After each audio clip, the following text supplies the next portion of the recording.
Hello, everyone. I'm Sean Conrad with the Sustainable Development Team here at NCT-COG. Welcome to our April 2024 meeting of the Coordinated Land Use and Transportation Planning Task Force. We have developed the task force to provide a forum for North Texas local governments to discuss best practices related to coordinating land use and transportation plans, policies, and progress. So we hope you enjoy today's discussion. We are recording this meeting, and the recording will be posted on our website along with the presentation slides. If you have any questions or comments at any time, just feel free to enter those in the chat anytime you'd like.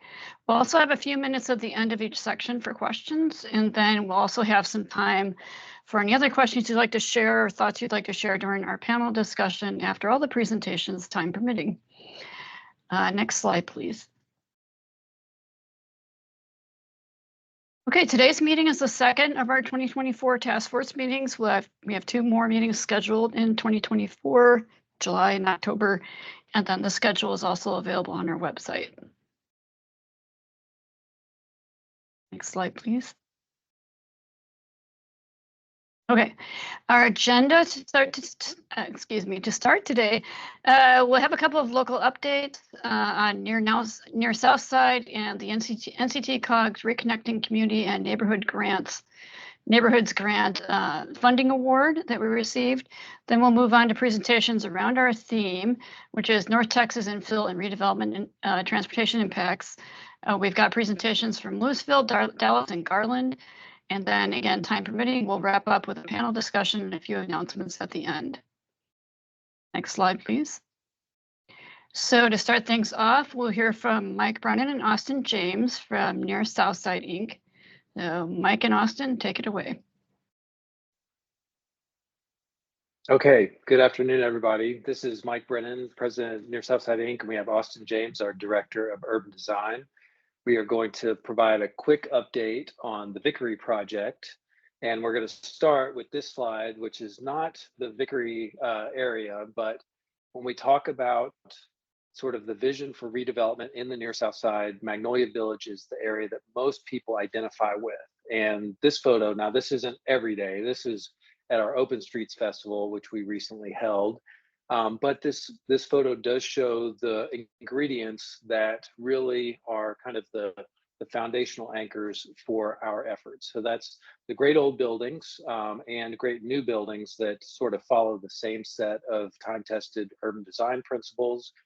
We need to get the street design right. So you can see, even though this street is filled with people, you can see those street trees. If you take the people away, what you have is a street that allocates space for people driving vehicles, people riding bikes, wide sidewalks for people walking. There's a transit route along Magnolia, and even space for folks to park their cars as they're visiting the neighborhood businesses. Those neighborhood businesses are another key ingredient that make the Near South Side special. The next slide shows you South Main Village, which is our other successful area, more recently redeveloped. COG was extremely helpful in putting together not only the funding support, but really the coordination in bringing all partners together. So this was one of the successful sustainable development grants from, over a decade ago. But it allowed for the full reconstruction of the street. So before that, we had the great old buildings, which had not yet been renovated, but we had a street that had just been turned into a single purpose traffic corridor coming out of downtown. Through partnership with private developers that wanted to do the right thing, we saved the old buildings, some support from our TIF district, not only to support those projects, but also the reconstruction of the street. And this is the northern section, which has the best collection of those great old buildings. And this shows a mix of the local businesses that have moved into those storefronts, which were previously pretty much boarded up prior to those efforts. The next slide shows you Vickery Boulevard, which we'll be talking about. And this is a scene from the mid 2000s. This is probably about probably about 2007 or so. And this was a typical scene throughout our district. So if you flash back to Magnolia and South Main before the recent restorations and so forth, we typically had old buildings that had not yet been touched in a very long time. We had single purpose roadways, in this case, a 5-lane, really to nowhere. The Vickery dead ends right behind where I took this photo. And you can see at the time I parked that Subaru as if it were doing reverse angle parking, just sort of as a visual test if we wanted to pursue that. That actually set the stage for an eventual reconfiguration. So we got the street design right, and those south side buildings that you see on the right side of this slide, those were restored similarly to what we saw on Magnolia and South Main. Another big move shown on the next slide was another new connection to downtown with the Hemphill Lamar connector, another project heavily supported by COG, and it allowed for another great connectivity point to downtown, and also really provided the most inviting for folks that weren't in cars. So people walking or riding bikes now have a dedicated shared use path on both sides, and Fort Worth Public Art through the signature art installation really transformed the appearance there. So that left the north side of Vickery really as the next part of the evolution. So the next slide shows, looking from the downtown side, that site. So you'll see just above the highway there, you see a largely vacant site. You can see on the other side of the street, those historic buildings that I showed previously, those had been restored, so those were active. But that site closest to the highway was what was remaining as the challenge. The next slide shows it from the other side. So this is showing what that site looked like. It was an old roofing company that had moved out. So tremendous potential, but a lot of challenges. Let's skip past the next slide, which is a rendering that Austin will cover shortly, and jump to the next one. So those challenges included a storm drain system that is both undersized and in the wrong place. So what this map shows is, with a heavy storm, this development site, and a lot of the area near the intersection of Vickery and Lipscomb is underwater because the pipes aren't large enough to convey all of that water. So they needed to have a plan that was responsive to those conditions. On the next slide, I think it'll show some other utility conflicts. Okay, so you've got sort of this spaghetti of utility easements, underground pipes, that some of which could not be moved, some of which could be moved. In blue, that's the area that was the most flood prone, and so they had to take steps to elevate the buildings in that area. They had to relocate sanitary sewer, leave some storm drain infrastructure in place. The TIF district was instrumental in helping the partnership come together to offset some of the costs associated with these challenges. I think on the next slide, we'll show the site plan with outlined in red were those elements within the public right-of-way or within parts of the private property that would then be publicly accessible through a public access easement. Everything outlined in red, the costs for those public improvements, which include streetscape improvements, putting the electrical overhead utility underground, some pocket parks, those costs will be largely reimbursed by the TIF, so that we have that mixture of public spaces. And you can see that north side of the street will fully be developed so that it is complementary to those historic buildings on the south side. And in effect, that highway will disappear because of the new construction. I'm going to hand off to Austin James here, and he'll walk you through the various components of the project. So we go to the next slide, we can see that the project in February broke ground, so it is now underway. This photo is just about a week old. If we skip the next one, it just kind of shows a little more contextual view there. So next slide here will show, so this is from a Fort Worth-based company called Trademark Property, who have a number of developments around DFW, mostly mixed use, but this is really one of their first forays into really residential. So the larger building here is a wrap kind of structure. It has 307 units and a little parklet out front there. In the distance, you can see some townhomes, which are detailed in the next slide. So there's 14 of those sort of townhome units that are 3 stories each that give it just a different living option for everybody that's looking for different styles of urban living in this area. And then on the next slide, is there one more? Yep.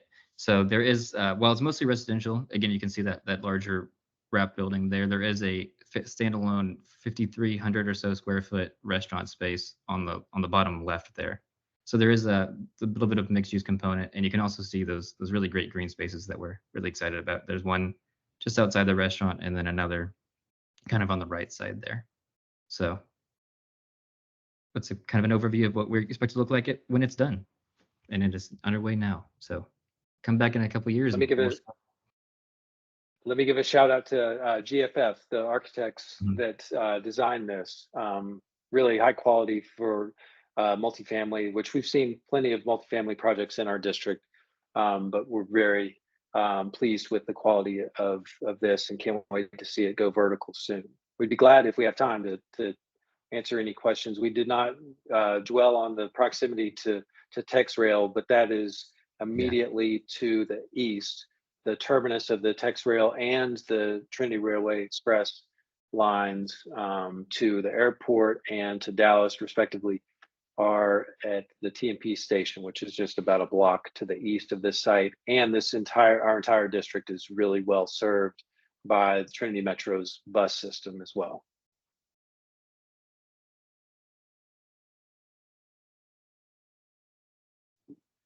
Do we pause for questions, or did you keep going?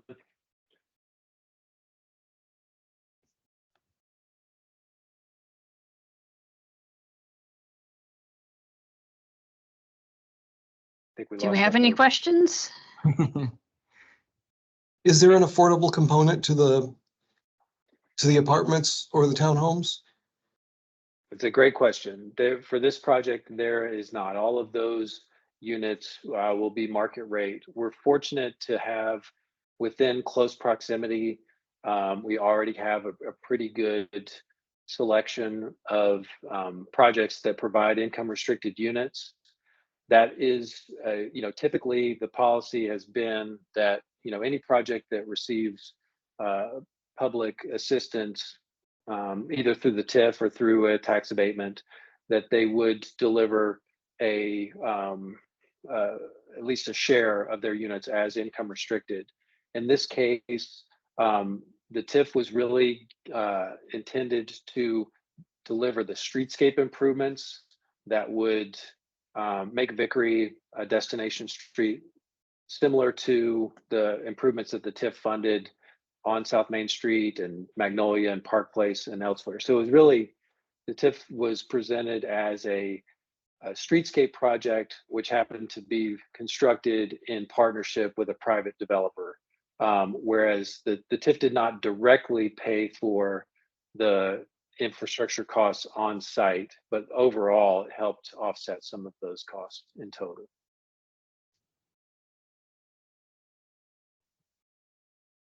Any other questions for our presenters? All right, thank you, Mike and Austin. Looks like a really exciting project. You bet. Thank you. Thank you. Next, we'll hear from NCT COG Stu Brzett. He's going to talk about our Federal Reconnecting Communities Grant Award. Cool. Thanks, Sean. Hey, everybody. My name's Stu Brzett. Working on the Sustainable Development team. I'm going to talk to you guys about a recent grant award we got from the USDOT titled Bridging Highway Divides for DFW Communities. So the grant program was the Reconnect Communities and Neighborhoods grant, and the goal of the grant program is to remove, retrofit, or mitigate transportation facilities like highways or interstates to increase community connectivity and access to opportunities. In FY23, over $3 billion was awarded nationally, and we were awarded $80 million of our $95 million request, and this goes towards a total project cost of about $237 million. Support from the RTC to fill the gap between 80 and 95 is going to be requested this May. And so our award, again titled Bridging Highway Divides for DFW Communities, is going to go towards constructing 4 deck parks. So the first one is the Clyde Warren Park extension. The second one is Southern Gateway Park Phase 2. The third one is Dallas IH30, just south of downtown, and the McKinney SH5, just east of their downtown, is also going to be addressed. So, and our award was the 13th largest nationally and second largest in Texas. First was Austin, and I guess we'll get them next time. But just to talk more about our projects and the grant program overall, the program really emphasized equity and historically disadvantaged communities, and our project really addressed that as well. We had the Clyde Warren Park Phase 2 is actually in between where the Little Mexico and the North Dallas Freedman towns is, or area is in the map to the left, and then the Southern Gateway Park Phase 2 is near the 10th Street district on the kind of lower left-hand corner of that map, and you can kind of see that in the map to the right as well. So just to go into each of the projects individually, the Clyde Warren Park Phase 2 extension, you see on the map on the right is an extension to the southwest. The RCN award allotment for this project is going to be $20 million for the total project cost of about $80 million. This just further connects uptown and downtown Dallas on this. I think it's an award-winning park, if I'm not mistaken. And so here's some renderings of what the extensions might look like. Things might change, but this is what we have at the moment.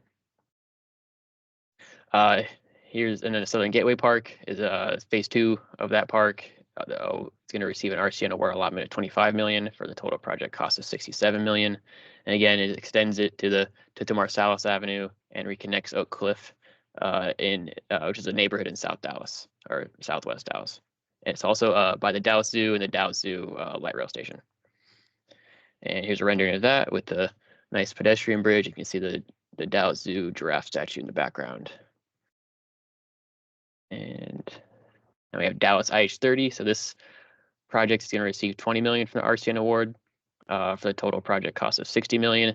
And this will connect the Farmers Market neighborhood to the Old City Park and Cedars neighborhood in Dallas, just south of downtown. And it kind of looks odd that we're going to build foundational structures for these parks, and it doesn't quite go across the interstate. But that's because TxDOT is going to narrow this part of the interstate in their canyon project. But yeah, again, that's just going to build the foundational infrastructure to eventually build the rest of the park over the top. And here's a map of that with the 3 parks, or the 3 decks circled. And the 4th deck park is the McKinney SH5 inverted pedestrian cap. I think they call it the lower 5 pedestrian plaza now. This is $15 million from the RCN for the total project cost of $30 million. And it'll connect the historically disadvantaged East McKinney neighborhoods to downtown McKinney. And here is a rendering of that. You can see the park goes underneath the highway. And the next steps for this project really is to be mostly TxDOT taking the lead on implementation. We'll provide support when and wherever necessary. And we're expecting project completion between 2028 and 2031. And so if you have any questions, you can email me, call Sydney, email Sydney, call Carla, email Carla. And with that, go to the next slide. And if you have any questions, I guess you can ask them now or later. Any quick questions for Stu?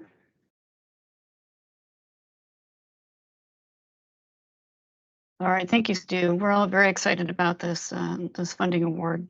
Yep. Eager to get started. So thank you, everyone. I'll pass it on now to Travis Liska to continue with our presentations. Thanks, Sean. And Stu, have the results of our infill question ready to share to sort of kick off our main topic? And while he's doing that, just a quick reminder, everyone, I'm Travis Liska, Principal Planner here at the Council of Governments on the Sustainable Development team. And I'm going to be giving the intro to sort of our main topic. Every quarterly meeting, we have a sort of focus topic, and our one this afternoon happens to be infill and transportation. So here we asked about who has experience with infill projects, and looks like we have quite a few people who are on the call that have had some past experience or are looking at it currently. So thanks everyone who responded to that question. And this afternoon, I'm going to give a quick intro to take control of the screen here. All right. So I'm going to, I've got to advance the slides. My apologies, everyone. That. All right. Yeah, so as I was saying, we're going to discuss infill redevelopment and transportation in our region, and why that matters to us, the Council of Governments, and to the region is because we believe it has an impact on our transportation system, as our long-range transportation plan, our current one, Mobility 2045, explains. We want to see this so that we can better utilize system capacity, hopefully reduce our VMT and offer more travel choices that offer increased accessibility and air quality benefits. So what is infill development, broadly speaking? And you may recognize these slides because we've used them before in the past, but this just generally defines it as I think we would commonly all agree, redeveloping vacant or underutilized land, usually places that are previously undeveloped, or they could be a redevelopment of older properties such as parking lots or older commercial property. And this can be a place that produces a little bit higher density. That's usually what we like to see, offers more access to greater destinations within an area. And this can also occur sort of really anywhere in the region where you have areas that have existing roadways that have passed up development opportunities. And that's important because we believe these are having a transportation impact, as we know they are. If you're building on a previously developed road, then there's no need to invest in a new roadway because you're already using that capacity that exists. Or if you're building your transit, you're adding for opportunities for transit ridership. We like to see that obviously happen. And we want to see more accessibility, so putting things closer together, so adding those destinations near where people are already living or working creates that ability for shorter trips, more trip options. So specific to sort of our region, we know there are various scales. We have very, very large developments, very small developments that are producing infill. There's not necessarily a one particular type. And when we think about where in our region this occurs, it's really anywhere where you have development on a previously existing roadway or transit system area that sort of utilizes land that has been previously passed over. And again, we hope that that development will help meet our transportation objectives of using the system capacity and increasing access with different transportation options. So hopefully that orients you into the perspective of what we're looking for when we talk about infill. And now this afternoon, we've invited speakers here from a few different jurisdictions and for perspectives in our region to talk about sort of what's going on with recent trends and the strategies they're using to help encourage that kind of infill development and coordinate it with transportation. We're all familiar with the Dallas-Fort Worth region working here, and we know we've recently hit a sort of census designated count of 8 million people. And along with that, we've had a lot of growth in various forms. And here are some just examples and headlines that sort of indicate the type of pressure and need for infill development that we've seen. We know we've had a lot of industrial growth recently, a lot of warehouses. It's become an important part of our regional economy. And then with multifamily development, residential pressures, we've seen a lot of units being built in the recent past and a lot of pressure to possibly convert other land uses that may be not as in demand into residential uses. And so this is something that, again, I think all of us are familiar with having been a trend in the recent past. And of course, markets go up and down. So where we are today may not be exactly reflected on this slide, but it's important that we continue considering the strategies that our local governments are using to prepare for these needed infill development patterns. And so to further expand on this topic and discuss how the public sector in our region is responding to these infill land uses, we've invited several local governments, or a few local governments here to share their experience. And our first one, if you're ready, Richard, is Richard Ludtke from the city of Louisville to talk about a very exciting affordable housing and transit-oriented development project happening in that city. So, Richard, if you're ready. Thank you, Travis. Can you hear me? Yep. Okay, great. Good afternoon, everyone. Thank you for having me today. This is a very exciting project for Louisville. It really hits two of the city's major goals. One of providing much needed affordable housing, and number two, continuing to implement our Old Town TOD master plan, which sits on our rail station. To give you a little bit of history, the city of Louisville has been really concentrating on our Old Town area and doing a lot extensive planning about the last 25 years. Really, the first spark, I guess you could say, was the relocating of our city hall back to Old Town. You can go ahead and go to the next slide. This is really the eastern side of our TOD. So the DCTA rail line is right there on the left-hand side, and you can barely see the platform. So the site outlined in red is about 17 acres. But before I really start telling you a little bit detail about the site, let me take you one more slide ahead to kind of show you the big picture. This is from our 2023 update or supplement to our Old Town master plan. Like I said, we started doing a lot of revitalization in our Old Town right around 2000. Our city hall opened in 2003. City Hall on this map is located on the kind of the left center side of the illustration. And our historic Main Street, we have about 2 blocks with buildings that are well over 100 years old, are immediately south of the City Hall. And it's really our crown jewel of our Old Town. And all of those buildings have been restored over the last 20 years. 25 years ago, they were all boarded up, abandoned. Infrastructure was in really bad shape. It was a very, very scary place. And really everything east of, I guess you could say Mill Street. Mill Street's that major north-south street just on the eastern side of our city hall. Everything from Mill over to the rail line was quasi-industrial, a lot of automotive uses, a lot of construction yards, a sprinkling of really old homes that were dilapidated. And so it had been rezoned to light industrial back in the 70s to take advantage of the rail line. The thought process there was utilize the rail line and attract businesses that need rail spurs. Believe me, there was only one business there or actually 2 that used the rail spur. But like I said, this plan, our initial TOD master plan for Old Town was adopted in 2010. Right about the time our rail station opened.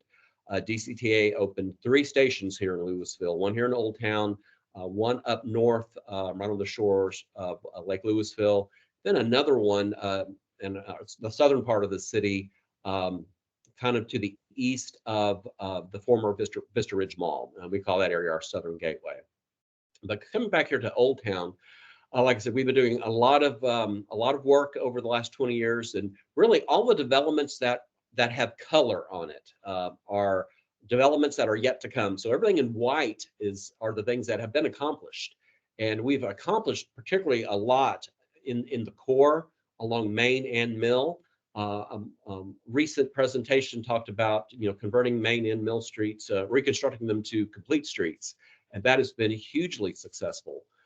We currently we have about 1,200 multifamily units that are either complete or under construction in the area west of the rail line, and 2 of those are really in close proximity to the historic core. But everything on the eastern side is still very industrial. And if, like I said, I wanted to show this just to kind of show you the relationship to where we have a lot of stuff going on the eastern side of the rail line.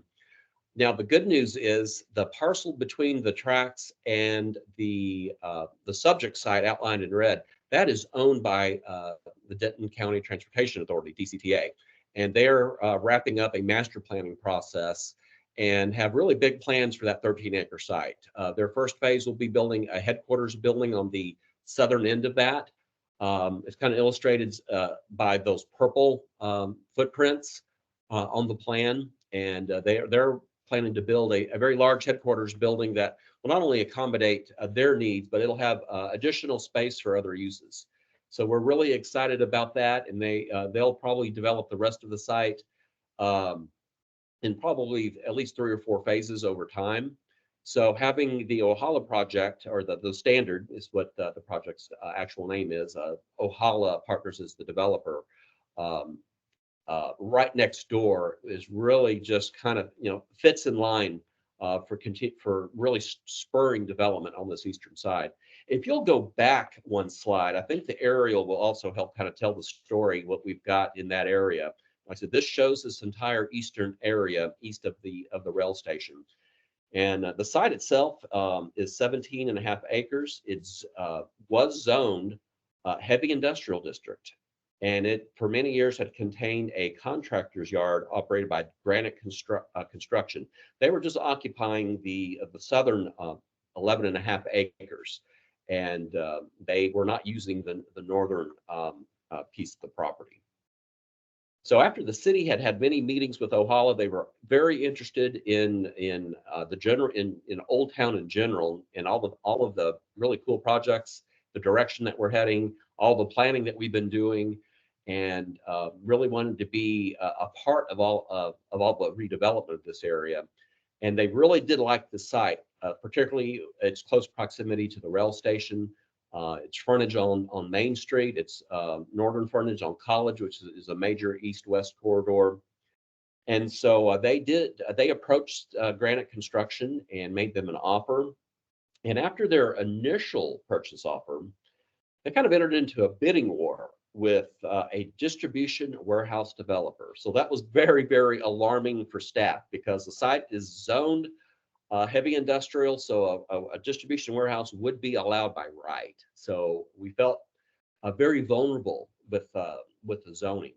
To give you a little bit of background with zoning, everything on the western side of the tracks had been rezoned in 2018 to a special district called Old Town Mixed Use 2. So it provides for a variety of office, retail, restaurant, and a mixture of different housing types, multifamily and townhomes. But the eastern side, nothing had really been done with that eastern side.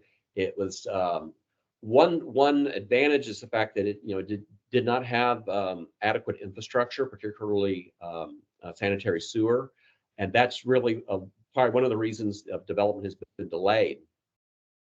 But we were very concerned when the bidding war occurred. And during that time, city staff really was trying to strategize to figure out how we can make this project happen. Because if an industrial warehouse went in here, it would throw a wrench in the entire plan for TOD in that area. And it would just destroy the entire plan. 25 years of planning would just go down the drain.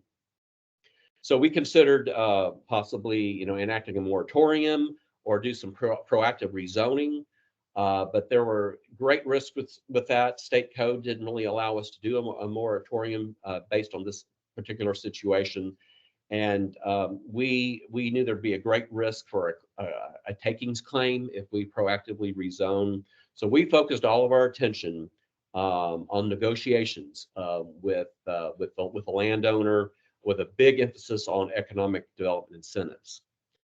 In the end, Ohala paid $5 million more, but they did win the bidding war. And we had multiple very stern conversations with Granite Construction and explained to them that if they went with the industrial developer, we staff would not support any variation from our development standards. There would be no economic incentives. Almost all of the industrial development in Louisville has had some sort of industrial or some type of economic development incentive attached to it. So this would be a first for us. And so, and you know, we walked them through the planning process and shared our plans with them and made it very clear that this is what the city prefers. This, you know, aligns with our long-term vision and our adopted plans. And if they ever had any uses that wanted to occupy that warehouse that required a special use permit, staff would not support it. The council would, you know, most likely not approve it. So that would give them a lot of flexibility for future uses. We offered them relocation, the possibility of relocation funds if they went with Ohala. And like I said, ultimately they did. So we were very happy, but that was a challenge in for Ohala, not only with the extra money that they had to pay, but there's also, you know, the sanitary sewer issue in this general area. And so, but the first thing that we had to do to complicate things, Granite stated that they wanted the zoning change to occur before they would close on the property. And they mandated that closing needed to occur by December 1st of 23.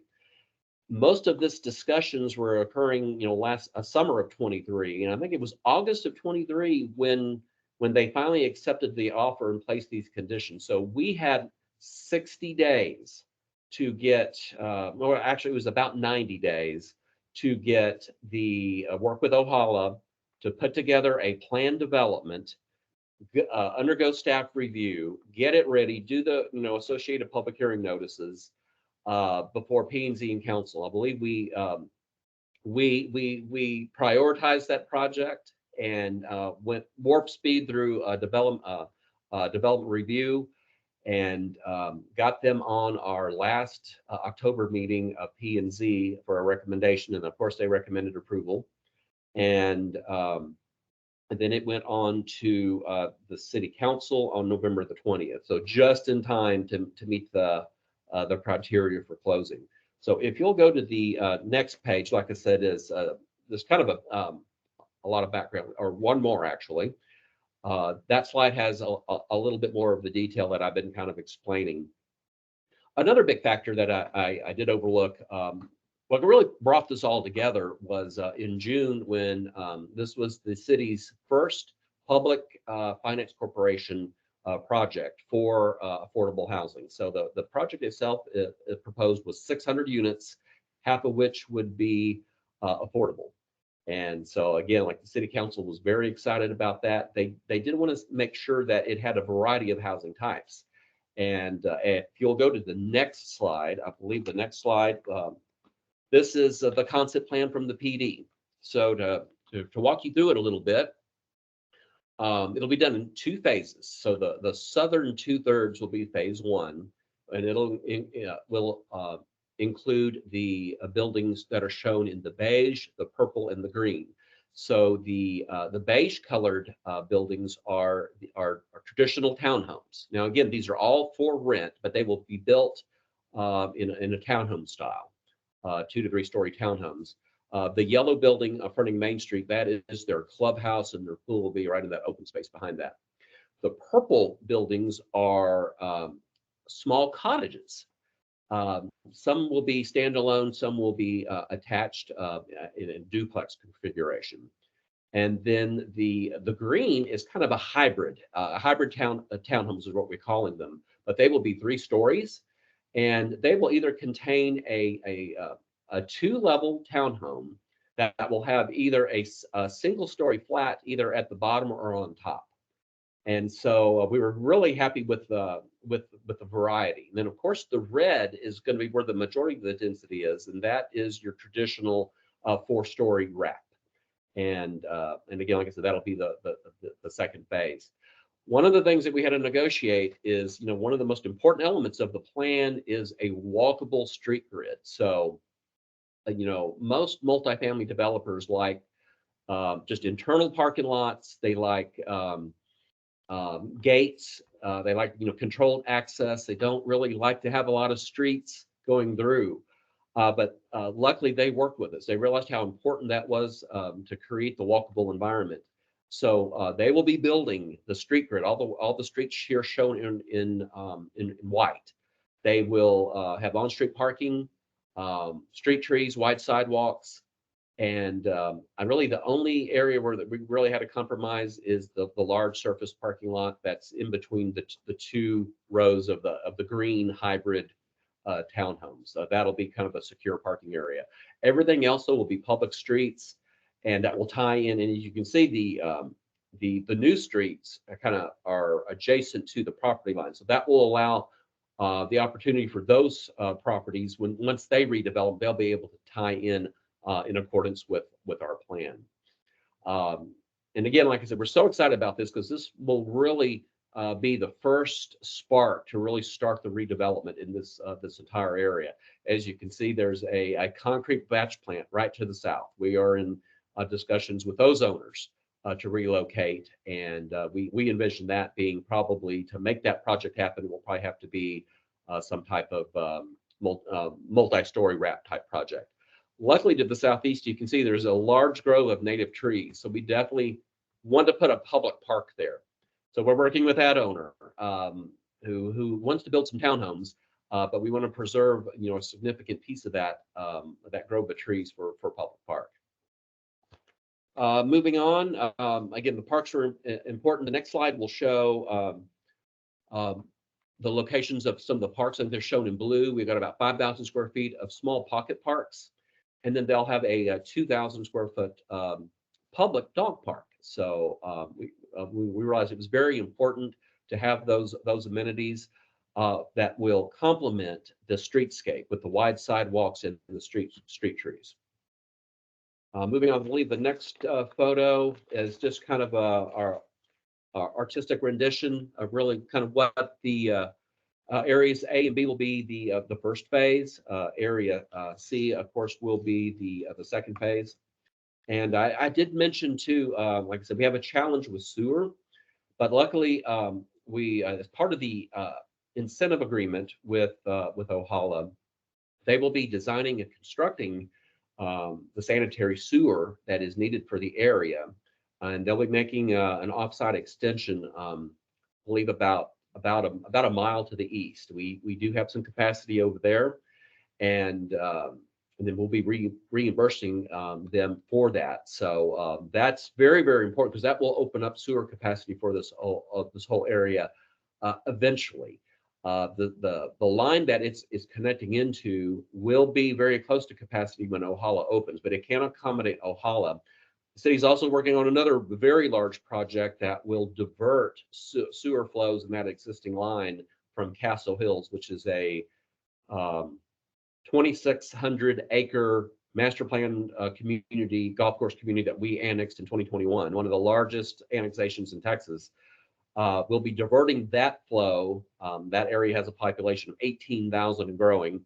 And once we divert that flow, and that project is underway, then that'll open up all of the capacity in this TOD East area within our Old Town. We're also, we have a consultant looking at really a regional detention plan for this entire eastern Old Town area. So that will take care of drainage, because we really don't want to take up any space for detention ponds or retention ponds. Temporarily, Ohala will detain in the area C once the first phase is done, and by the time they start the second phase containing area C, we will probably we plan to have our regional detention plan underway. Go ahead to the next slide. Again, some more artistic renditions of the various types of housing. So council, was very, very happy, and Ohala, worked with us to really put together great architecture that will have lasting value and really reinforce the character for our Old Town TOD. Next slide. Again, this is just kind of a spreadsheet that shows all the breakdown in affordability. Again, 300 of the units will be affordable, and you see the breakdown there. 247 of those will be at 80% AMI, average median income. 42 units will be at 60% AMI, and 17 will be at 50. And they'll be spread across all of the unit types. Next slide. Again, this is where things got really challenging. Our staff had to get very creative. We worked very closely with our economic development team, and we really knocked it out of the park. Ohala really needed about $10 million to help them make the project work. And so this was their initial request. And then if you'll go on to the next couple of slides, kind of outlines how we got there. So we were able to get there, but we had to piece together a lot of different things. TERS funds for infrastructure, and helping with the right-of-way, rebates of their building permit fees, their impact fees, tree mitigation fees. We're using about $2 million of TRIP grant funds from DCTA for some of the road cost. So that got us to about 4.8 million. The next slide, again, I believe we waived about $500,000 in park fees. So, and again, the bottom two rows talk about the wastewater and sanitary sewer and stormwater. Again, all of that has really started kind of coming together, and we already have them designing the sanitary sewer extension that will ultimately serve all of Old Town. And the good thing is we thought that they were going to need to reserve some space for a lift station, but after further study, everything can gravity flow over to that trunk main to the east, so that area can be used for some open space. And then again, like I said, we are working on regional detention for that entire TOD area, and like I said, we plan to have that in place by the time they start their phase 2. So next slide is just a summary of the benefits of the project. Again, hitting a major goal of our community to provide affordable housing. And again, there's the breakdown repeated there. The rezoning was consistent with our Old Town master plan. Like I said, we got so many pluses from that: the street grid, the sidewalks, the street trees, the different types of housing. So it's really going to provide great character and interest for that area, and will really complement what DCTA is doing on their side. And again, it's catalytic. I think this will now spur a little bit more serious discussions with some of these other property owners. Like we're already talking with one developer on about 11 acres, and we've had some preliminary talks with the concrete batch plant to the south. And we have quite a few multifamily developers that are very interested in the area. And with all the new folks moving in, we're already starting to see a lot more foot traffic, particularly here on the western side. Our restaurants are seeing a lot more activity. Matter of fact, we've got one of our vacant restaurant spaces is opening June 1st with a brand new restaurant. So, it's just so satisfying seeing it all start to kind of come together. A lot of people walking dogs in the evenings when I leave work, so very, very excited about that. Another benefit was the 5,000 square feet of pocket parks. Plus, we're hoping to have at least 1 or 2 acres in that grove of trees just to the southeast of the standard. We'll be gaining 231 public on-street parking spaces within the standard. So again, that's another plus.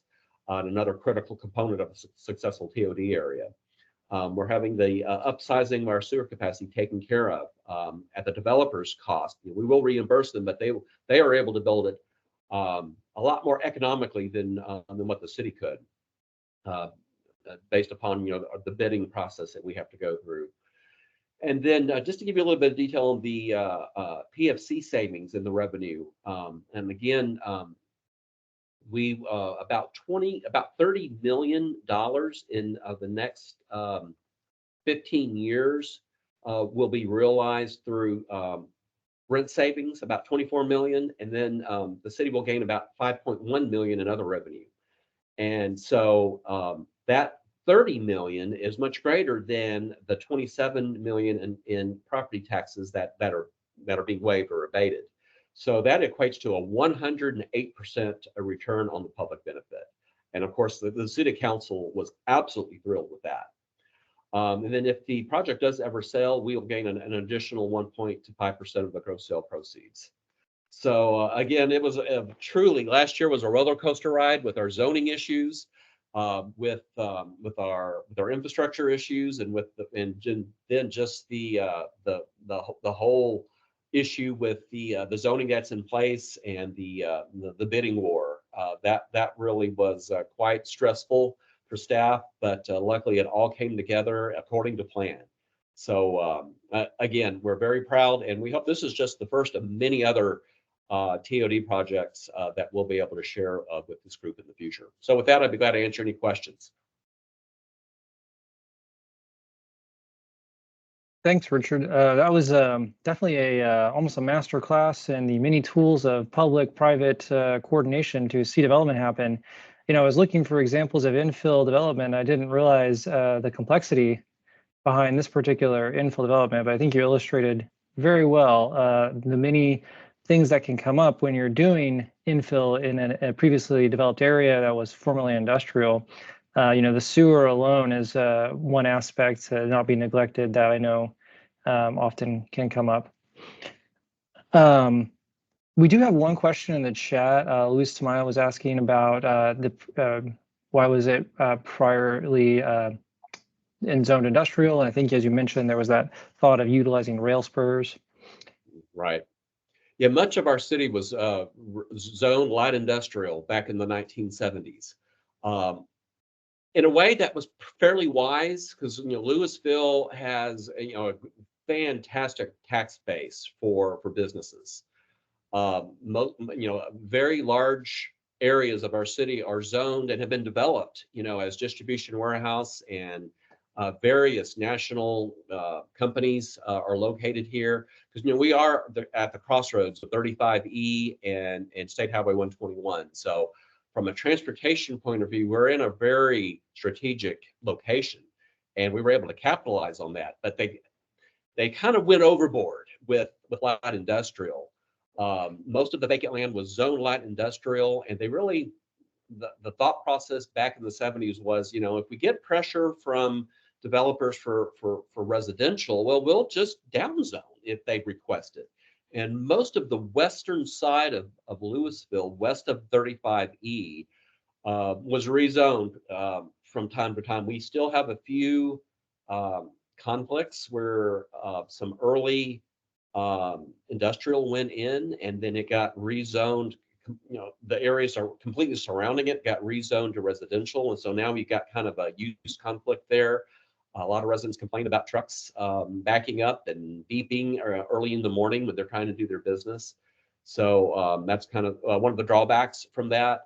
With Old Town, like I said, we didn't really see passenger rail coming until the early 2000s, and that was a big game changer. We were focused on the core of Old Town, but then we were able to really double the size of our Old Town by adding that industrial area. And luckily, we had a lot of other industrial areas where we can relocate a lot of these uses, but it's not easy. It's very complex, very complicated, very expensive. To move a concrete batch plant involves TCEQ and a lot of permitting and so forth. So that's going to be a lengthy process, a lot of moving parts, but we're up to the challenge, and we've got the plan is adopted. We know the vision. And but we do know that we still need to look at zoning, because our city council has been very, very hesitant to downzone any properties from light industrial. Their only exception they made was everything in Old Town west of the tracks. We did that in 2018, and we actually had to leave a few warehouses zoned light industrial because we had some pushback from those property owners. And so we're going to be taking a look at those and probably rezoning them. We would like to really proactively rezone this other area, but that's something that we're going to have to do very carefully, with probably a lot of engagement with the owners. But I think it's going to be helpful once they see this project under construction. They're going to see that something is happening. This is just not a plan on the shelf that might happen 20 or 50 years in the future. It's happening now. So I think that'll give us some bargaining power and help them see that this is happening and how it can benefit them in the future. All right. Yeah, Richard, lots to a lot of good lessons in there. In addition to that topic, you mentioned the competition with the industrial land uses. So if you'll stick around, well, we may get back to some more insights that you've got from this project and our panel discussion as time allows. So I'm gonna thanks again for speaking, and I want to segue off of the sort of the competition that the industrial space had for this infill site, because that really gets to sort of our next topic, is another in-demand land use in our region that often seeks these infill spaces where it's got access to a lot of the people living in the Metroplex, is our freight-oriented, our industrial warehouse uses. So Mike Johnson has worked on our freight team for a while, and they have actually developed a document that looks at sort of this issue of siting and coordinating with freight industrial uses. So Mike, if you're ready, I've got your slides pulled up. I appreciate it. And I was thinking the same thing as you, Travis, as Richard was getting into some of the land use conflicts there. I was like, hey, that's perfect for what I want to talk about today. In my haste to be on topic and exact, I forgot that my audience here is not as freight aware as some other audiences I might be talking to. So I want to open up and say that DFW, the region in which we live, is as a whole one large inland port. We have incredible freight resources here and freight transportation resources here. We have 3 Class 1 railroads, 2 short lines. We have 4 major freeways that connect us to ports, the borders, and sea to sea. And we also have 2 major cargo airports, dozens of manufacturing freight-focused headquarters, including the BNSF, TI, Bell, goes on and on and on. So we view on the freight team here and the agency the entire region as one large freight-focused or inland port area. And I like Travis's introduction. He made a big mention of all the warehouse space coming in and that demand for larger warehouse space. It's important to understand why that's happening is because of these natural advantages we have being in the center of the country with all these massive connections and all different kinds of freight movements. That's why you're seeing these massive warehouses come in. So a couple of years ago, we decided we needed to look a little bit into how freight land use interacts and is being developed now. Go ahead, next slide. This is just to cover the report. One of the big things we want to do is identify those land use conflicts and ways we can address those land use conflicts that Richard was talking about. We feel, you're going to hear me say this term a lot in my presentation, freight as a good neighbor. We feel that you can integrate freight into your natural city landscape with just practical common sense applications, right? But as Richard says, over time, things change, stuff like that is where you start to get these conflicts. And the infill development is great. We'll get into kind of the age of the things, age of the warehousing and things like that. And of course, we kind of developed a policy toolkit to assist with cities.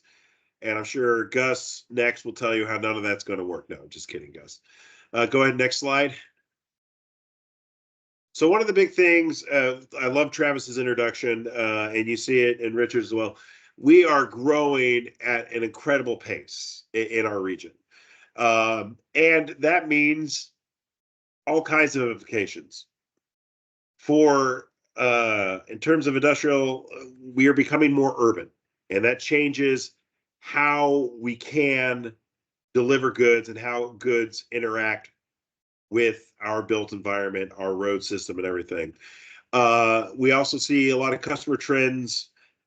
It's not converting as fast as we thought it was after COVID, but there is a strong trend to online goods brick and mortar, there was a lot of pieces in the newspaper about how brick and mortar's dead. We're finding out that that trend is not happening as fast as they thought it would after COVID. And of course, a big focus of anything is we want to be sustainable, and not just sustainable financially. We want to be sustainable environmentally and socially, and all these things. And in the past, freight can sometimes be a four-letter word when it comes to sustainability, and we don't want that to happen. We want freight and these industrial land uses with good access to freeways, like Richard said there at 35E and 121. We want those connections to remain, and one of the best ways to do that is to be a good partner and a good neighbor. Go ahead to the next slide. So one of the things you have to do when you start doing something like this, you got to develop what kind of things we want to look at. And for this, we focus mainly warehousing, how it interacts with air cargo transportation, pipelines, public works, how that factors into everything, manufacturing and processing. I think most people would be surprised to learn the amount of manufacturing and good making goes on in the region. It's quite a bit.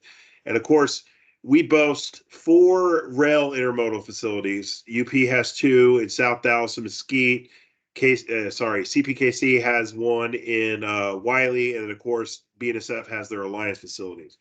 These are moving thousands, hundreds of thousands, millions of containers full of goods year after year after year. They all have to be processed. They all have to go somewhere in warehousing. So we wanted to have a good handle on that. So next slide, if you go to the next slide, you can see kind of the start of it. This is all the distribution, warehousing, manufacturing facilities in the region. Color coded, I believe blue is warehousing, and manufacturing is green, and distribution is yellow. We have a lot. This number is a couple years old now. It's quite a bit more than this now. And in reality, though, as we'll get into in a couple other slides here, the number of facilities is not as critical as the square footage of facilities. And we'll talk about a little bit more of that. But we use this, we wanted to start identifying patterns of freight development and what the characteristics of those facilities are. That's what I meant with the size of it. So the next slide. You'll see here as you look at the age of warehousing, we're tracking the age of the warehousing. You'll see some pretty interesting trends here. You'll see a lot of the older stuff near the 2 cores of the downtown, right? And then as you get newer, you're seeing them being pushed out, further out. You see that big blue stripe, almost a smile on I-20 there. That's the South Dallas Inland Port. And it's still growing like gangbusters. So the first thing to see is newer goes out. Next slide. All right, this is a fun thing we learned, is that as time goes on, you'll hear this term as you learn about warehousing and things like that. You'll learn freight sprawl. Planners are not clever people. They don't come up with a different term. It's the same thing as urban sprawl, but just freight. So you'll see this trend of those with the warehousing growing away from the downtown areas, both Dallas and Fort Worth. One thing that's very interesting, because of that blue smile I referred to on the last slide, you'll actually see the distance to the downtown CBD in Dallas going down because of the growth in that area. It's very close. It's right around 10 miles. So because the amount of stuff being built there, it's actually pulling down this trend and helping our region as a whole prevent a lot of freight sprawl that other areas like Los Angeles. If you're familiar with the Los Angeles area, you're getting massive warehouses built out in the San Bernardino, Riverside area, all the way out to Victorville to support the inner core of that region. You have major freight sprawl in an area like that. We don't have that as bad here, and that's because we have a little bit more available land. We do a really good job of utilizing the space we have. All right, next slide, please, Travis.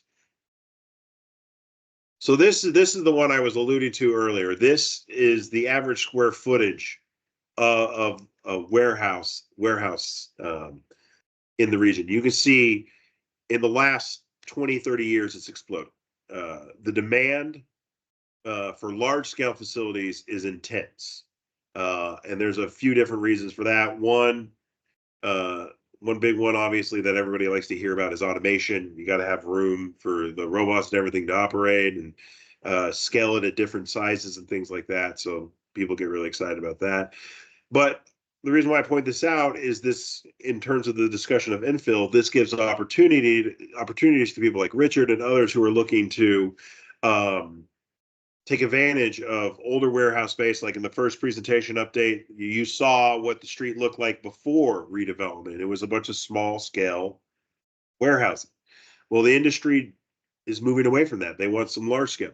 If you go to Great Southwest in Arlington and Grand Prairie, which was built mainly in the last century, right? You'll see very small scale warehouses and things like that. So you'll see other uses starting to pop up in that area of, reimagining what you can do in warehousing in those smaller scale spaces. Go ahead, next slide. So like we talked about, the geographical distance from the two areas is growing, but at a very slow rate, especially compared to other regions. The big one to focus on is that average square foot is just exploded in the last 20 years. That's the big thing we saw.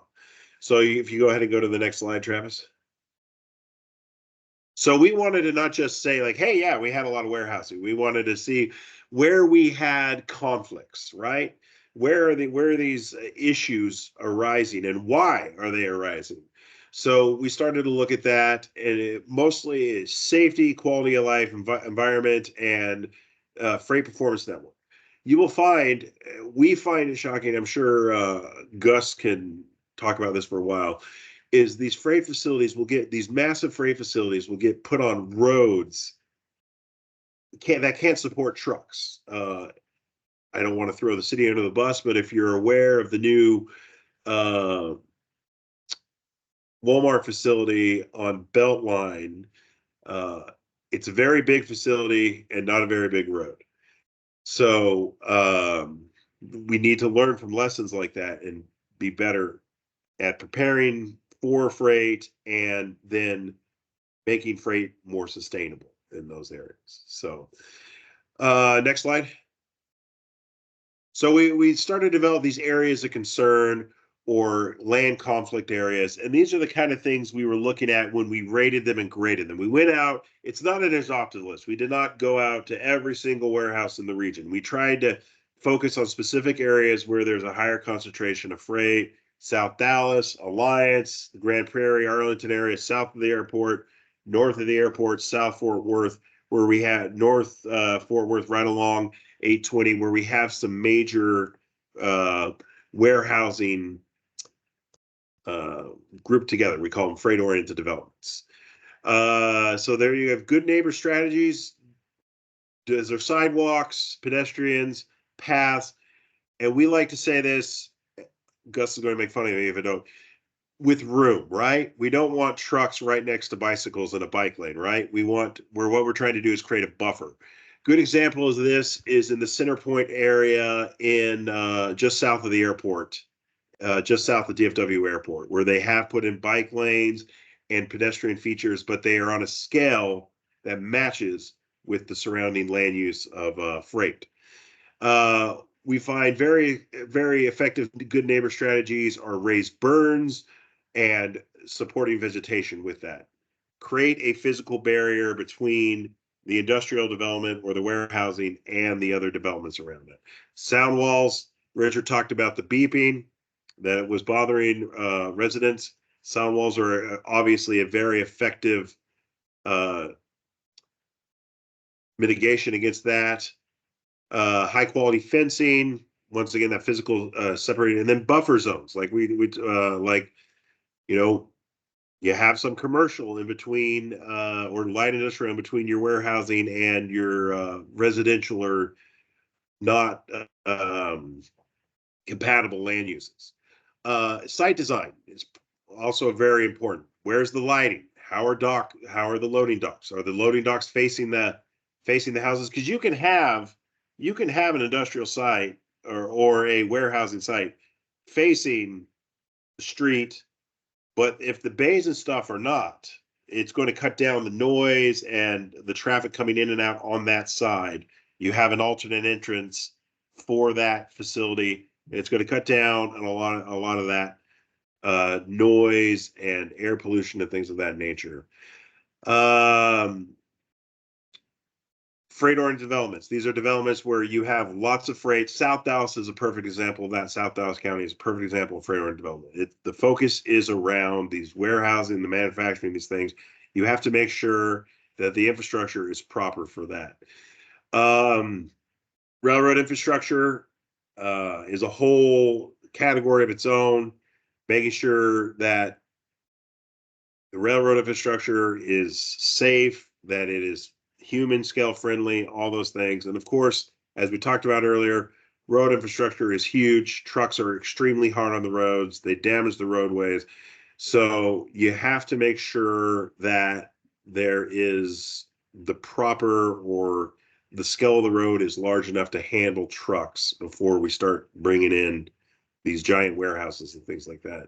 And then this is a more modern phenomenon. With these massive warehouses, you obviously have tons of trucks. You need to make sure that your facility can the developer and the cities need to make sure that the facilities can handle the number of trucks coming in and out, that they have somewhere to park, they have somewhere to wait. Otherwise, there's several facilities both in Alliance and in South Dallas where you'll get backed up onto the public roadway, where you'll have trucks sitting just along frontage roads, sitting in the medians of streets, all over the place, because the facility does not have adequate truck parking. So these are the kind of things that are created by land use or create land use conflicts are created by these things. All right, go ahead, next slide. So this is a map. Like I said, it's not an exhaustive list, but it gives you an idea of where we saw some land use conflicts. But you can see we also saw, even in the same developments, a lot of good neighbor sites where they have implemented the things like burns and the orientation of the development and things like that. I should have put it in the slide deck, but I didn't. There's a really good example down in the Lancaster area off of Daniel Dell, if you're ever over there, where you have warehousing, gigantic BMW warehousing. Then you have your burn and your fence and your landscaping. Then you have a road. Then you have the residential development, and there is a sidewalk on that road, but the trucks are not allowed on the road that are on the road that services the neighborhood. They have to stay up on Daniel Dell. Then there's no exits or entrances for the freight facilities on that road. The people there, and the orientation of the warehouse is such that it's not going to impact the neighborhood as much. It's a very good example of having that conflicting land uses, but making it work and mitigating some of the things and making freight more sustainable. All right, next slide. All right, like I said, we think resolving and preventing land conflicts, first and foremost, good neighbor strategies. Freight needs to be a good neighbor. And the way it goes along is cities, as best they can, need to work with the developer to get those items integrated to make freight a good neighbor. And I really like the context-sensitive solutions in terms of today's conversation. Maybe the best use of that warehousing space is not to continue forward as warehousing space. Maybe the best use of that is some of these infill developments like we've been talking about today. Those are things that need to be discussed on a city level and push forward and whatever meets the city's needs best. All right, next slide. All right, so one of the things we did with this was creating this policy toolkit, and this little should not be anybody who's done anything in planning or city government should be surprised by this. This is pretty standard issue planning stuff here. You want to have a vision, right? You don't want to be a city. You want to be proactive as a city. You don't want to be just having all the developers dictating to you. So you want to have a vision. You want to, like the city of Fort Worth has what they call industrial villages, where they want the focus of their freight movements to be and things like that. They have a vision. So they've selected areas for that, and they make sure it has proper transportation. You want to make sure you have strong site design guidelines. Now, I understand that's probably the hardest one to really implement, is because it's like, as we learned with Richard, it's a negotiation back and forth with the developer. It's not just we say this and they're going to do it. It's a back and forth. So it's hard. And then you have to implement those policies. You have to be committed to them. If you're going to be a town that's going to be doing a lot of warehousing, things like that, you have to have that vision of what you want to do. That's why, like I said, I love what Richard said before, where the vision of the 70s for the city has changed over time, right? It's the same thing. That's what we're talking about, the same thing here, where you have to have you have to have what you want as a city, and then you have to work as hard as you can to implement those policies. All right, next slide. So this is an example of the kind of policies we're talking about, how hard they are to implement in terms of cost, requirements, and things like that, and the impact. The one I've chosen here is truck routing, because this goes hand in hand with freight-oriented development. You have to have good road connections or rail connections, because they had the rail spurs to these facilities. We can't.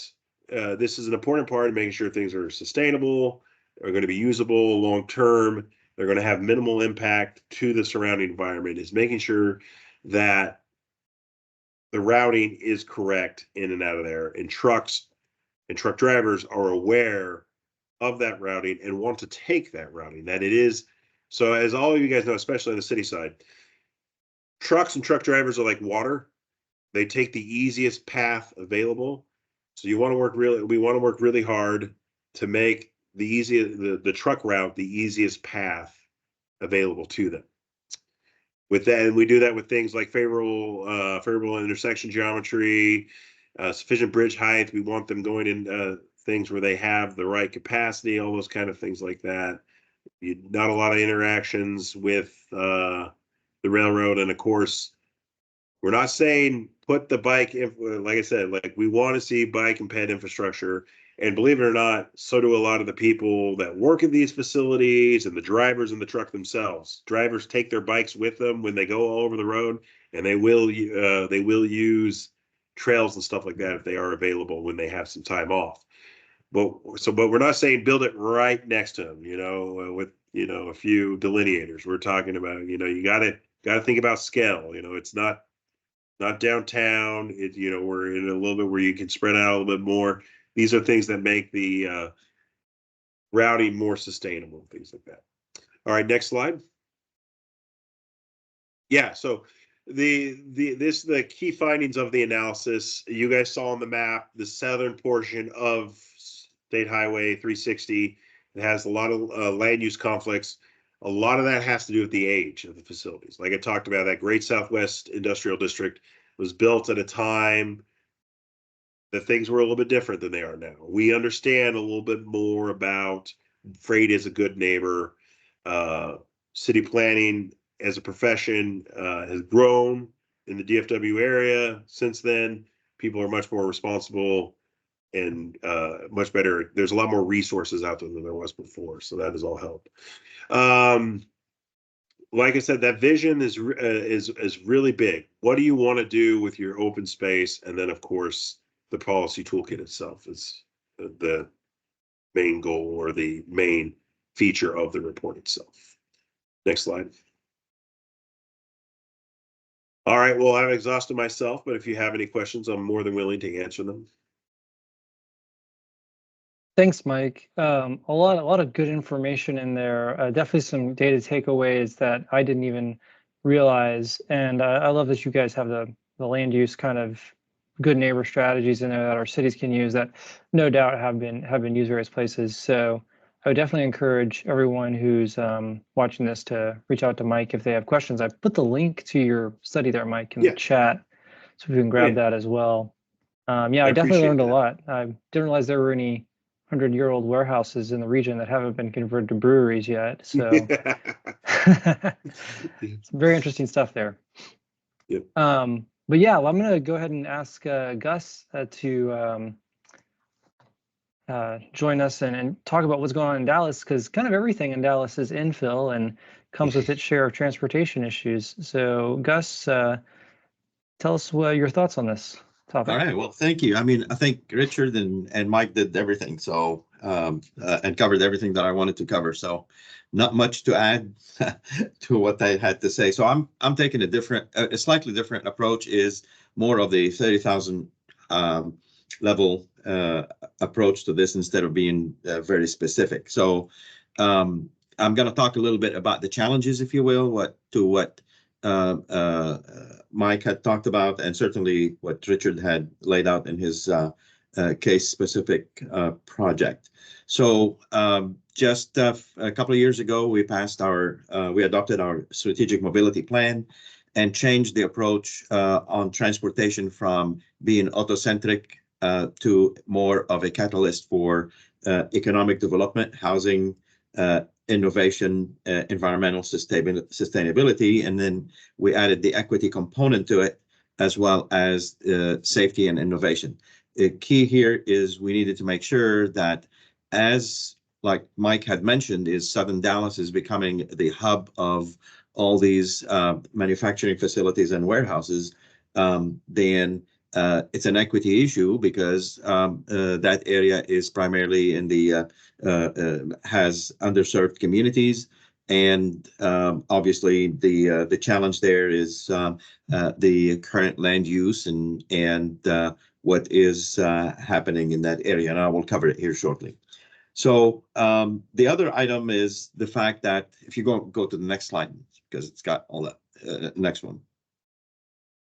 So the other item is obviously that we're all facing is the shortage of housing, and the new market forces that are leading to the major repurposing of existing buildings. So what is happening, and if any of you have been attending any of the STAC or RTC meetings, you will see Mr. Morris on a quarterly basis provides the transit ridership, and transit has not necessarily recovered from the COVID days to the pre-COVID levels, partly because, for example, in downtown Dallas, most of the firms are still operating using the hybrid approach to working, and a lot of them are downsizing their footprint in the commercial units.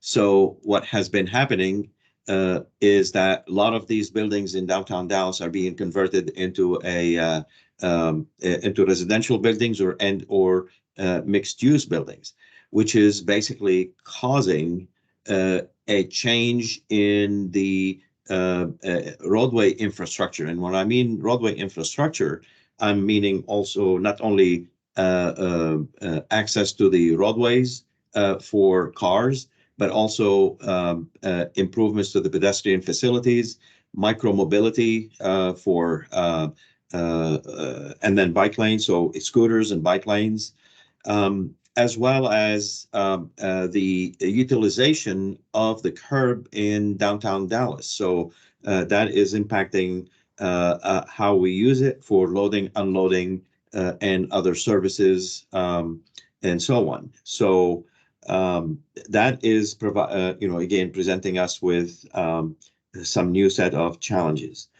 Of course, Michael mentioned the increase in population for the region, and certainly Dallas is no different, even though at a slower rate. However, this is obviously causing the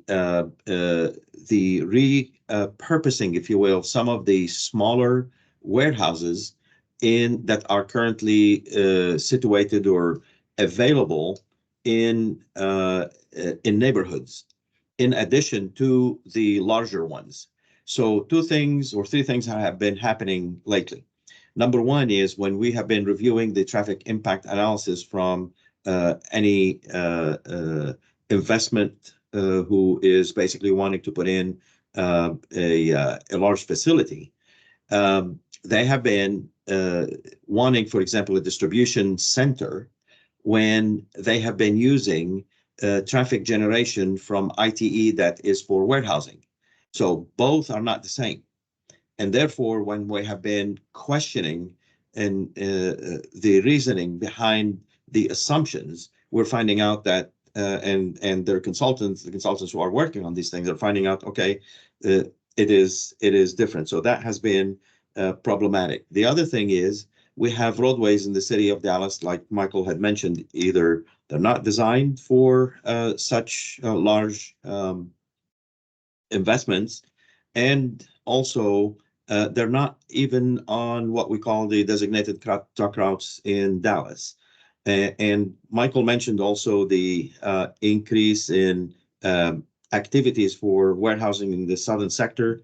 And what we're doing here in Dallas, we're separating the north of I-20 from south of I-20. South of I-20 is the bulk of where the inland port is. North of I-20, this is where becoming problematic for us, because this is where we've got some subdivisions that are coming up and being built next to land that is classified as industrial. And most of the industrial that has been looked at lately has been for a warehouse or a distribution center. We had a case that was well publicized lately, where we had a little bit of differences of approach and discussions with the landowner. The landowner says, well, I am by right, I can put in a warehouse. Initially, they wanted to call it distribution center. We said the land is classified that you can put in a warehouse, not a distribution center. And then they wanted to use the roadway network to access it. Of course, we had some discussions that ended up in court, and the judge ruled in favor of the city of Dallas, and basically the neighborhoods, because it was the neighborhood that countersued each other with the developer. And then after the judge ruled in favor of the neighborhood and the city of Dallas, there was some sort of a I guess, agreement between the developer and the neighborhood that about stopping the project and not moving forward. The point being is, it is part of the results of the need for all these things. Another case study that we had was in West Dallas, where the model was potentially either to use that little small warehouse for the same day delivery, similar to the Amazon same day delivery. The problem is it was right smack in the middle of a neighborhood. And the other thing is, part of the discussion potentially could have considered the use of drone for deliveries. I mean, we're saying, and we start getting into the privacy issues, and not only from you have access issues into the neighborhood, but also air privacy and all that stuff. So all to say, the increase in population, when the increase in demand for e-commerce is causing some heartburns, if you will, on how we handle these things. Another example for infill, if you will, we have been collaborating with the Dallas Area Rapid Transit on looking at repurposing some of the parking lots around the transit stops. Matter of fact, the city of Dallas had a memorandum of understanding, if you will, with DART for the redevelopment, or looking at or soliciting, if you will, input or proposals, if you will, for 6 light rail transit stations. And we are at a point right now that we're having discussions with those proposers that have been selected to go to the next step. So all to say is to try to address the issue of empty parking lots those the lands that have been available. And certainly with working with NCT COG, we have other projects that have been already either have some contribution to funding of the infrastructure that supports such changes.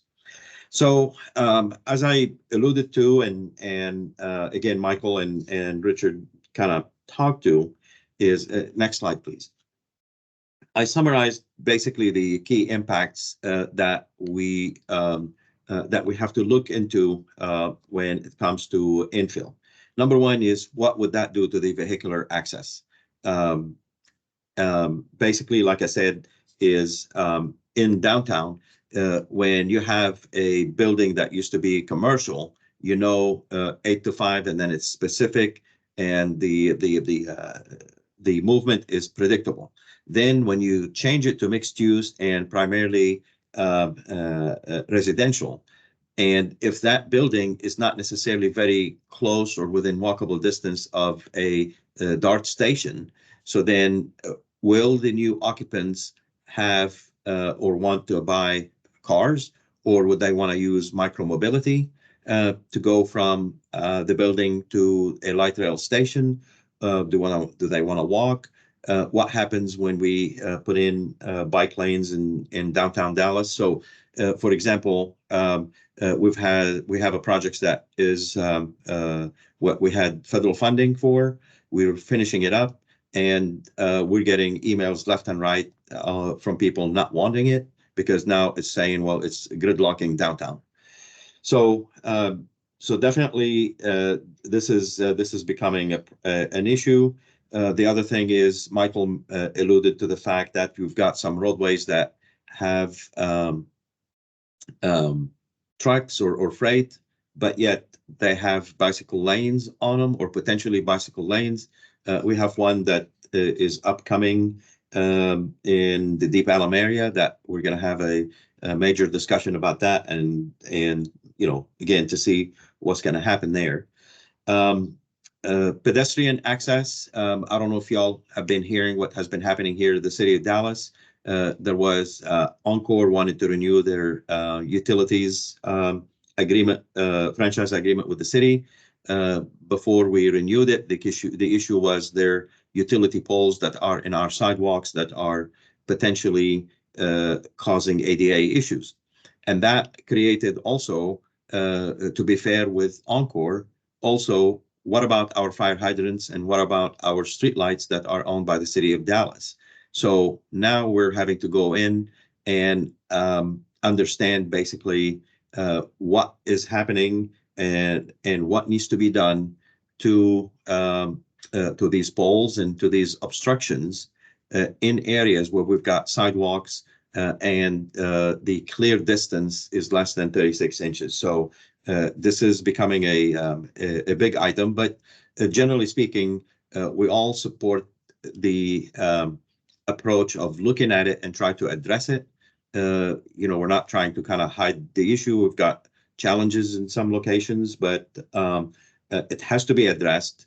ADA has to be taken seriously, and then we have to provide good pedestrian access and safe access across the board.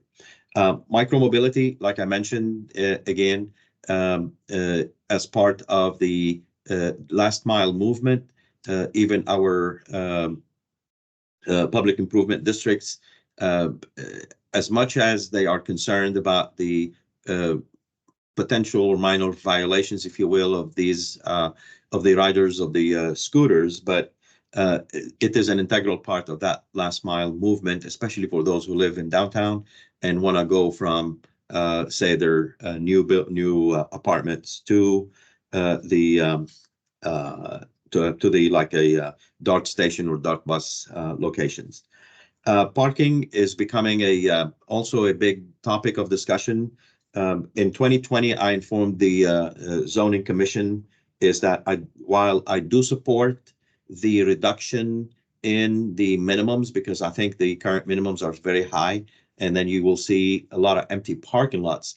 However, I do not support the complete elimination, and or if we're going to put in some elimination, we must have a robust enforcement of the notion that any developer who is deciding to develop a particular parcel have the responsibility to provide adequate parking for their potential use. The point being here is the utilization of the on-street parking and curb lane is a privilege, not a right, and cannot be used towards satisfying the demand for vehicular parking of any development. So this is going to be taken up by the CPC here shortly, and my position has been the same, have not changed it, and I've had several discussions with the council members, and I am still sticking with my initial recommendation and saying, yes, the current minimums are high. However, completely abolishing the minimums for the minimum requirements for off-street parking without a certain requirements of some sort is not something that is something that I would recommend. Of course, the safety impacts, you all have been hearing about Division Zero and the issues here with the fatalities in the city of Dallas. We've had almost 199 fatalities last year. And this year, basically, it's not the number of incidents that have been happening. What is the concerning trend that we're seeing is the multiple fatalities per accident. So we're averaging like two fatalities per accident, and some of it also that is concerning is the increased trend of non-compliance with the people are not wearing their seatbelts. So we're having accidents and people are just being ejected from the vehicles. The other thing is obviously the issue of the interaction between vehicular freight and pedestrian and bicycles. Again, this is problematic, especially now in southern Dallas, where you have 18-wheelers intermixing with neighborhoods or pedestrian facilities. And the bigger, or one of the bigger problems that we're having right now is Google Map and the other maps. Basically, when a new driver who is not familiar with Dallas, they put in the access to a particular location, in particular, for example, the Amazon facility off of JJ Lemon in Dallas. I mean, they're exiting I-45 and going through neighborhood streets to get to the facility because the Google is taking them through the easiest route to access that. So obviously, this is a huge safety problem, and we have been working with Amazon about that. Broadband. Obviously, we're trying to get this is becoming an important topic. Mr. Morris has presented that to RTC the other day, and we're to consider that broadband as a transportation. The reason I'm mentioning that is because this is part of the workforce development. This is part of having people and kids access to good education from their home without having to leave their homes, and trying to keep people in their neighborhoods and so on. So this is a social and transportation, if you will, equity issue that we're trying to address. And lastly is the construction activities impact. In Dallas, we're having, as a matter of fact, Dallas Morning News had a great article the other day showing the current construction and the projected construction in the uptown area of Dallas. And no less than 20 towers are either under construction, will be or are planned to be constructed. And the problem is now is that the construction activities, as well as the not providing parking for the construction workers, are starting to block streets because they're parking on the streets now, and they're preventing basically or impeding our Dallas Fire Rescue equipment to respond back to fires and stuff like that, because now they cannot get through the roadways where these folks are, I mean, those folks are parking. This is becoming like I said, this is becoming a big issue for us and a big challenge when it comes to the construction activities in Dallas. So the next steps, I mean, to me, is for us to kind of continue to have the conversation at the regional level, how we can all put some common approach to the policies that would help us all move forward, and probably, you know, that should be potentially through NCT COG, just like what Carla has proposed on a grant here recently about the school flashers. So this is something that I think will help us address these things. We need to update the ordinances that governs the activities, whether it be in the requirement for the provision of parking for construction workers during construction, or and other updates to ordinances, and regional coordination on the project selection, development, and implementation, so that we're all, again, being consistent on how we approach our application and selection of projects. So with that, happy to take any questions. All right, thanks, Gus, for the regional shout out there. I completely agree with you. We should continue to court regionally on these strategies, because you highlighted a lot of issues that I know your peer cities also struggle with at various levels. So I think I don't see any hands up or questions pending here, Gus. So in the interest of time, I'm going to go ahead and introduce our last speaker, Will, with the City of Garland. I think you're still on. Yes, thank you, Travis. There we go. Thanks for hanging out, Will. Absolutely. You can hear me okay? Yep.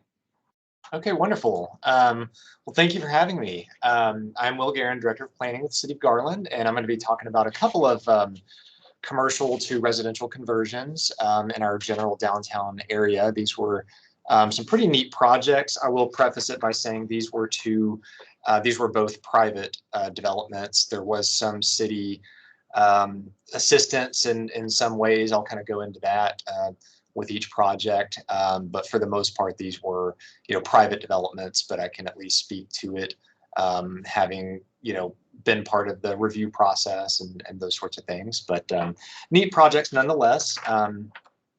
Next slide, please. So I'll start with the City Square Lofts. This is located in our downtown area, and it is zoned within a downtown form-based code that we have. This is located generally at the intersection of Avenue B and Glenbrook Drive, kind of on the southern portion of our downtown area. It was already zoned to allow for multifamily. So what this was a conversion of a former Bank of America building. The bank was no longer there. And I've got plenty more pictures to show, but if you can kind of see the sort of larger 6-story building on the right-hand side, eastern side of that, that is the former bank building. I've got a before and after to show here in the next couple of slides, but it was a conversion from a Bank of America to multifamily, as well as a new building, new construction as well, along the same block. It's a total of 126 multifamily units. Again, the zoning already allowed it, so it was not an issue that it did not go through a zoning public hearing process. So it was a development plan that was able to be reviewed and approved administratively by staff. Next slide, please. Thank you. Yeah, this is the before. This is the former bank office building. And yep, here's the after. So you can see the right-hand building is the former bank. It was entirely converted and rehabbed over to, yeah, thank you, thanks. Before and after, yep. Yeah, and on the left-hand side, you can kind of see, if you want to do one more before and after, you can kind of see where, yeah, it just previously was a parking lot. And then came the new multifamily building. So this was actually the first project that was reviewed and approved and built under Garland's downtown form-based code, which was pretty exciting. This all started about 2015. and the review process and construction went well into 2016. And so right around the time I started in 2015, so this all was kind of coming forward at that time. Next slide, please. Yeah, and here's just a few shots of some of the street edges. So again, it was a form-based code, so the developer had to, adhere to, setbacks to the street, make sure the appropriate street trees, sidewalks were provided, stoops and things of that nature. On that left-hand side photo, we were, everyone was successful in maintaining those trees. That was very important to preserve those, and those essentially are existing street trees, right? And the code called for that. There was a little bit of a debate with the traffic engineers as far as a site visibility triangle, but ultimately all the trees stayed put, so that was good news. Next slide, please. Yeah, just a few additional photos of the development. You can see on the right-hand side is the former bank. And the development does include some amenities for the residents as well. There's a swimming pool, an indoor fitness room, clubhouse, and things of that nature. Next slide, please. So obviously this was an adaptive reuse project. This does have an affordable component. The developer sought a resolution of support from the Garland City Council for a 9% low-income tax credit application, and that was supported by the City Council. So it's 70% affordable, 70% of the units are affordable, and 30% are market rate. And it's received awards in an adaptive reuse category from state and national level Association of the Housing Finance Corporations. The developer made sure I pointed that out. So seems to be a successful project overall. I can literally just look at it right out my window here from my office, and pretty active, and they've done a great job of maintaining the property. So it still looks very good today. Next slide, please. So here's some lessons learned. I was able to chat with the developer a little bit. By the way, the developer is Sonoma Housing Advisors. Bill Fisher is the gentleman who's the primary developer on this project. But he mentioned, and I recall this pretty well, just some issues to work through with the fire marshal's office. That was really the first and immediate thing he said is get the fire marshal involved early. There were some issues they had to work with as far as the adaptive reuse and converting the building to residential. I think the biggest issue had to do with the stairwell.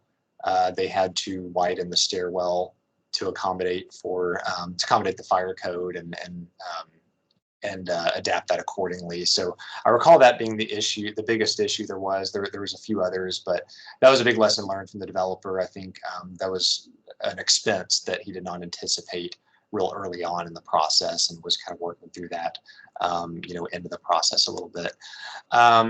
Learning curve with a brand new form-based code downtown. The form-based code was adopted in 2015. With that, allowed the property to be converted and used for multifamily use as well. But it was a brand new code, and it was new for everyone, the city staff at the time, as well as the developer, who was just in the beginning stages of this project as far as seeking the support for the LUTTF application, as well as going through the development process. So, form-based codes are just, they're a different beast from a very standard zoning code. So there were just some, everyone was kind of learning on the go a little bit with that having been adopted right as they're sort of beginning and beginning in the development process. And then just a direct quote from Mr. Fisher from Sonoma Housing Advisors: the project couldn't have happened without the support from the city.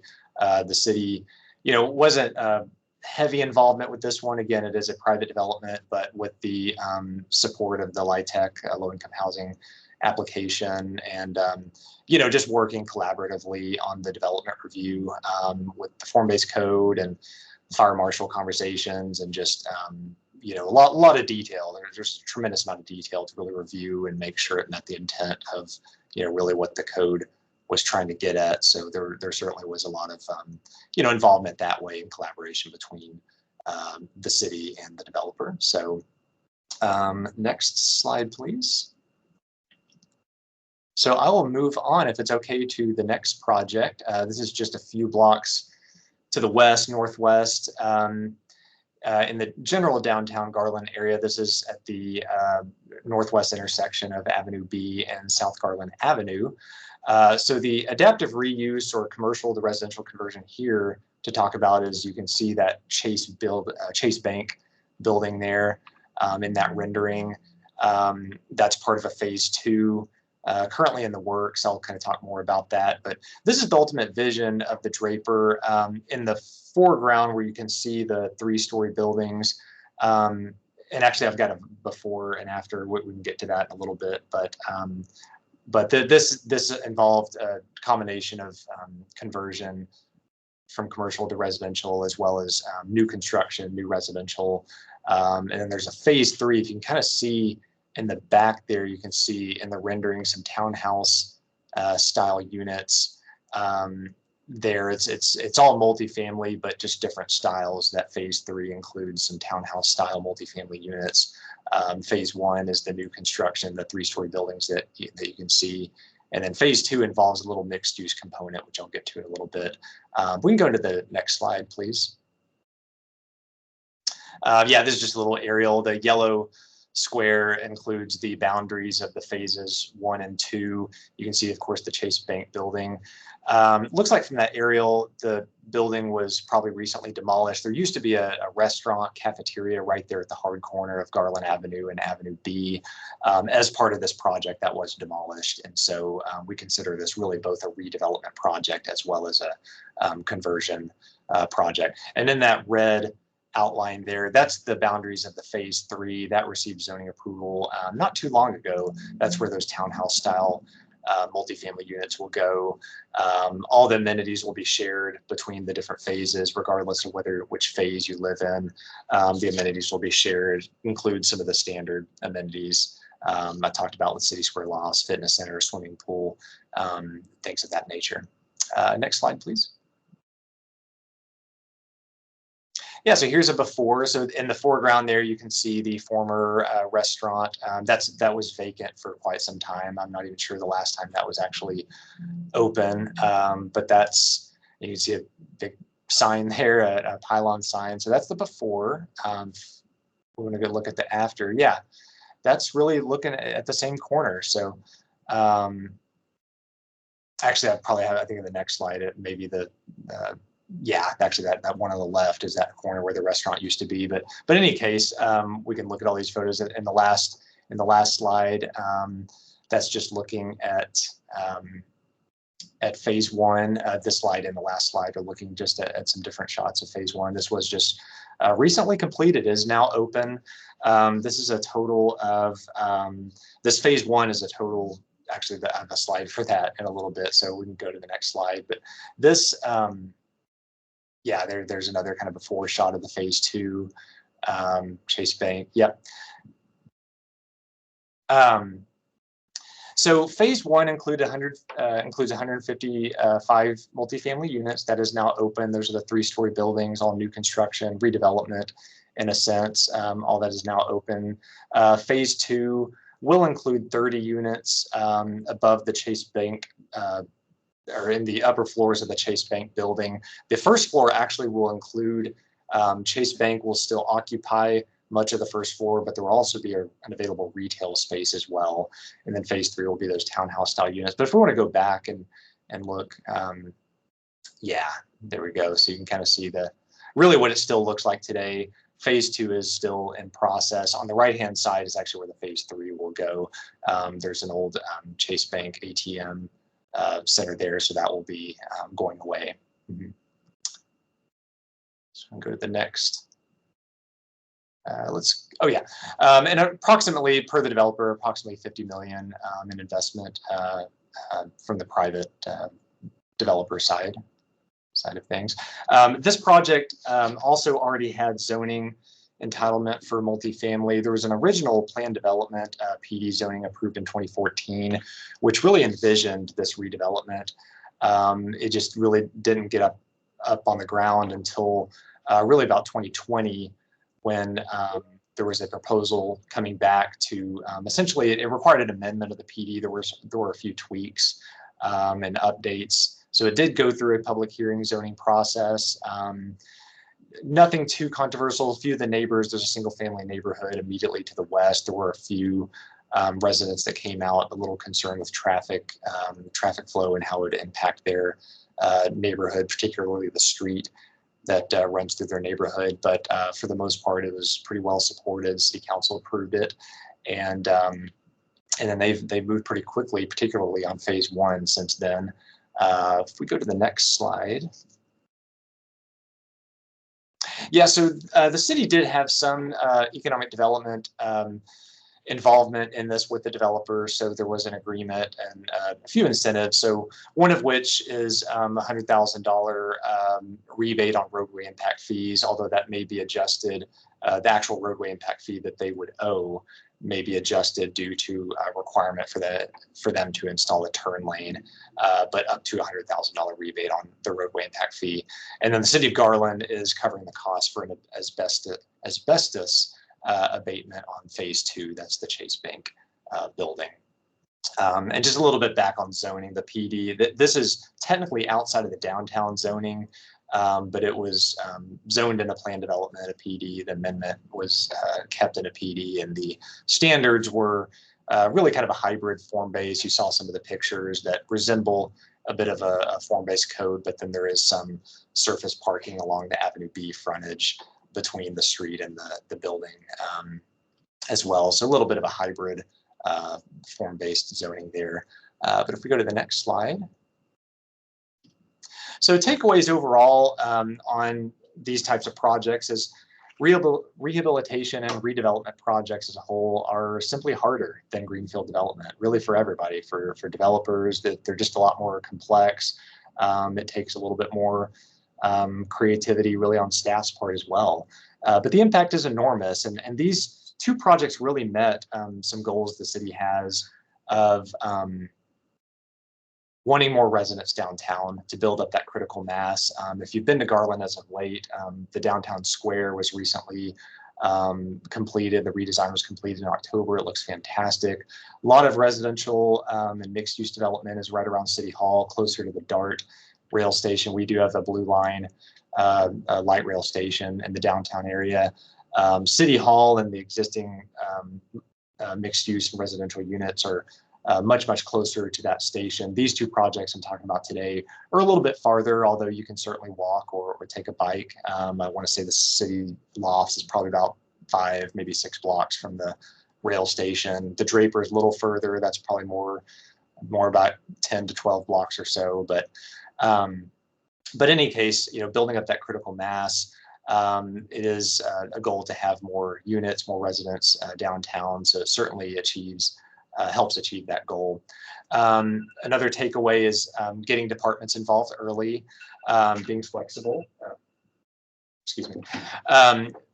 Getting necessary departments involved early because, again, this was a new form-based code that was adopted by the city. As in the case of the City Square lofts, the issues the fire marshal had were pretty significant. So definitely, recommend, getting those issues out on the table as early as humanly possible. Being flexible. I mean, I mentioned a lot. There's a lot of detail that has to be reviewed, and just with downtown parcels, they're just trickier. There's old easements, parcel lines are just different and have been existing, whether they're platted that way or not, for decades. So there is a bit of a flexibility need on both ends from the city's end and developer side. And then finally, the city may need to assist in what we call closing the gap. Sometimes developers, in order to make a redevelopment project or any project for that matter happen, there may be a gap between what they can pay and what it takes to get the project over the finish line. So in some cases, the Draper especially is really where the city had a little more economic involvement. I mentioned the roadway impact fees and the asbestos abatement. That certainly helped the developer and kind of getting that across the finish line. So I believe that's my last slide. So I will pause there. Thanks, Will. Yeah, it's great to see that stuff happening, downtown, increasing that walkable access that y'all have got going on, that y'all have been building for, I know, a while, with those multiple projects in there, and also the market coming in to help do those things, where the city sort of contribution, yeah, you're filling the gap, but it was just the gap and not necessarily a heavy push. So that's great to see. Yeah, great. Yeah, thank you. Cool. Well, we are sort of at the end of our time, so I'm gonna skip the panel discussion, and I definitely encourage folks who are listening to follow up with our speakers if they've got additional detailed questions. I like Will alluded to, y'all doing great things with your downtown, so I mean a lot of, I'm sure, insights there with the public support for infill and creating those great places. All right, so to just wrap us up here, we've got a few quick announcements. Sydney, are you still on? You want to tell us about the mobility plan? Yeah, sure. I can go over that really quick. So the Metropolitan Transportation Planning team here at COG is currently developing our long-range regional transportation plan, also known as Mobility 2050, and they're seeking your input. They're currently in the public engagement part of the plan development. So this includes a survey as well as a Map Your Experience tool. So the survey is going to ask you kind of how is the transportation system working for connecting people to key destinations in the region, as well as what is the access to jobs, healthcare, education like for folks in DFW. There's also the Map Your Experience tool where you can identify and describe specific corridors that may be causing issues that we need to take a look at in this plan and maybe coordinate regional solutions.